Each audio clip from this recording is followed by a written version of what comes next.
wanna bring your dog, then you better bring that cutlery. Get into the... Hey, what's going on, guys? Dignal here. In today's video, I'm going to be showing you how to make the effect you have just seen on screen. Now, before we get into the video, I'd just like to remind you guys to please do hit that like and that subscribe button if you end up enjoying the video, as it really does help me out a lot. But yeah, without further ado, let's get straight into the video. So the first thing I'm going to go ahead and add to this is going to be your Twixtor. So what I've got right here is just the song and then the clip. As you can see, I have synced it, and that is all that I have done. So the first thing that I'm going to go ahead and add is your Twixtor. So I'm going to go ahead and search for Twixtor Pro, and I'm going to drag that on. Now you want to find the point in the song we want your build up to start. So for me, that's going to be like here, roughly. You just want to listen back, you'll notice it. And we want there to be, a clear view of the character here. So what we're going to do is just make a keyframe here on that marker. We go like 5 frames forward roughly. And we just set this like 30, probably like that. Just make sure it looks good. Go here, go 5 frames back. 1, 2, 3, 4, 5, maybe even 6. Add a marker here.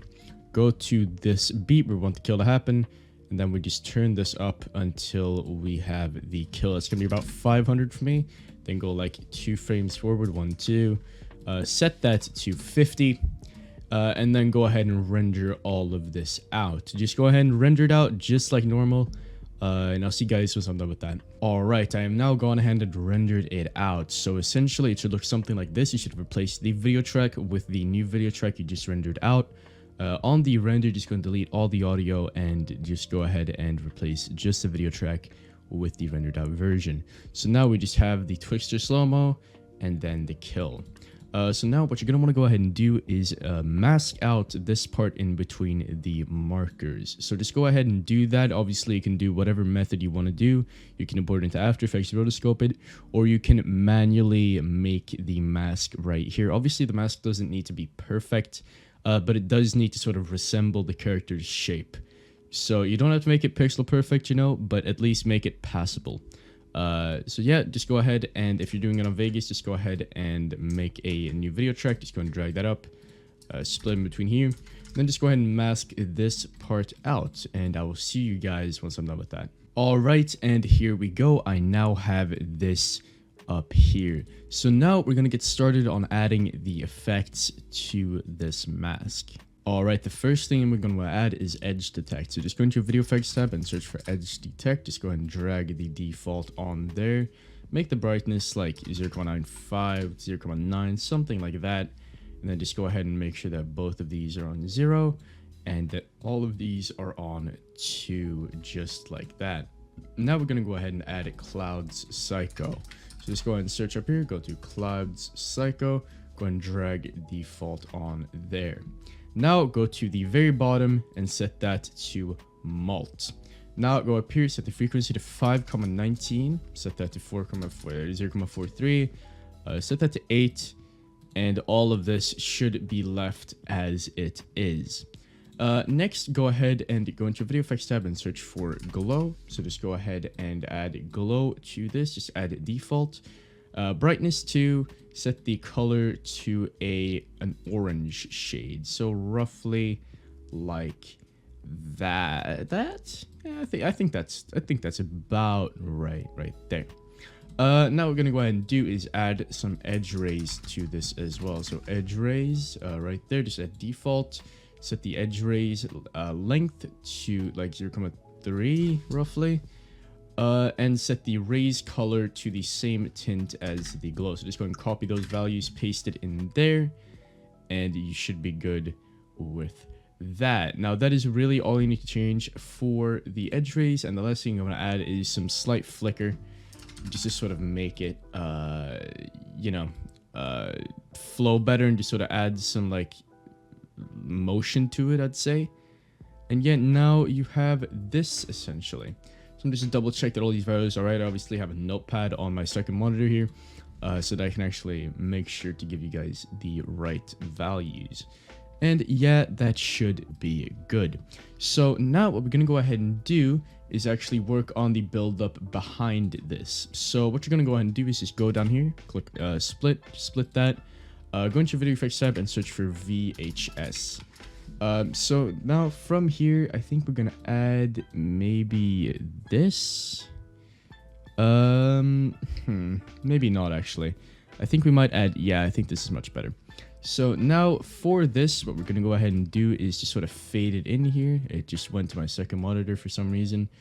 And then just go ahead and go down here, go to blend with original, set that to 100 at the very start, and then just go like sort of here, and then set that to like 0. So just make sure that it's not too sudden anyway.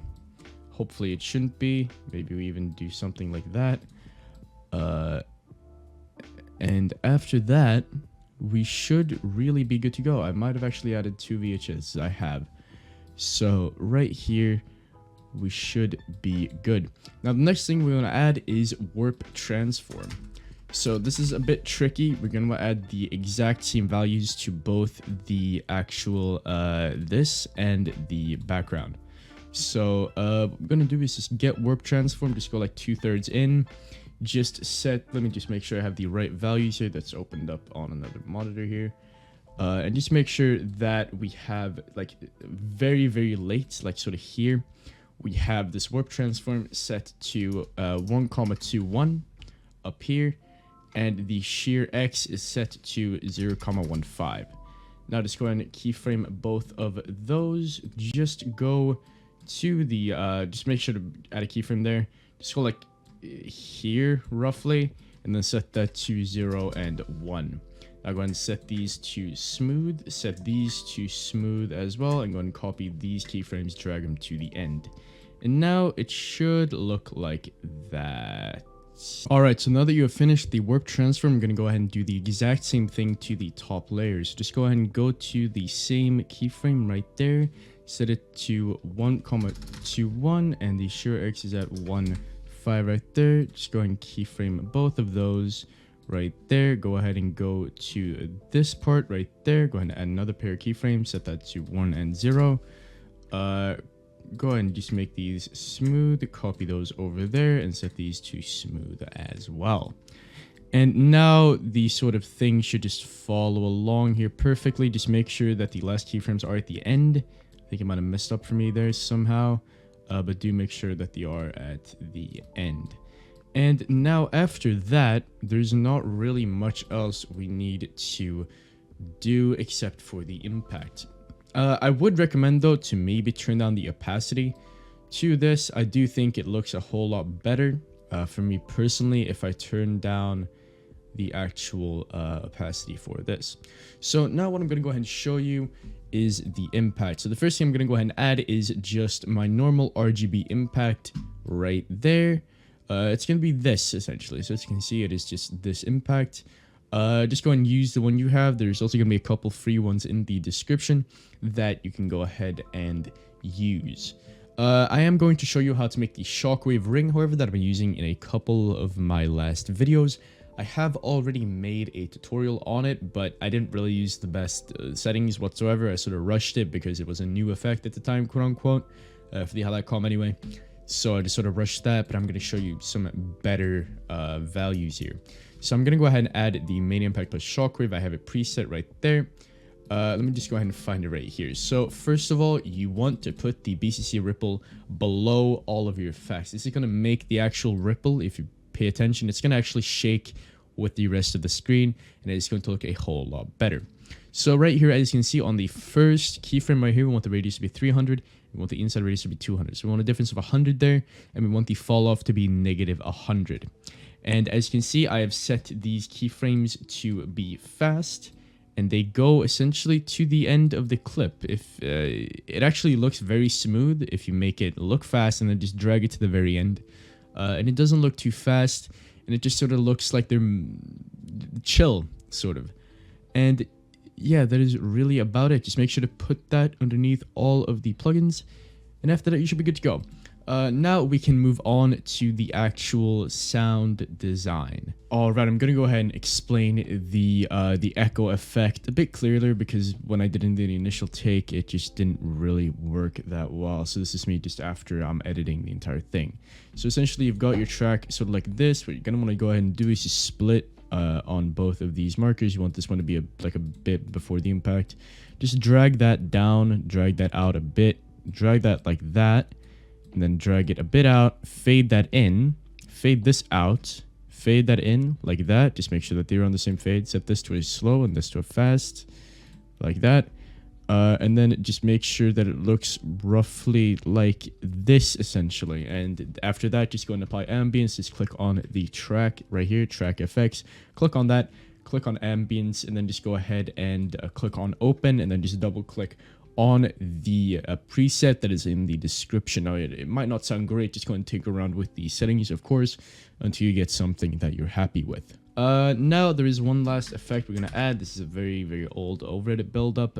Just put that at the bottom right there. This will be in the description to download, of course. It's just called overhead buildup essentially. And we just want to, originally it's gonna look sort of like this, but we want to trim it so that it ends right before that whole thing starts. And once we have just trimmed this a bit, and that is really it. Thank you guys so much for watching today's video. If you did, jump, like that below, comment, subscribe, all the good shit, and I'll see you guys in a couple days, and peace.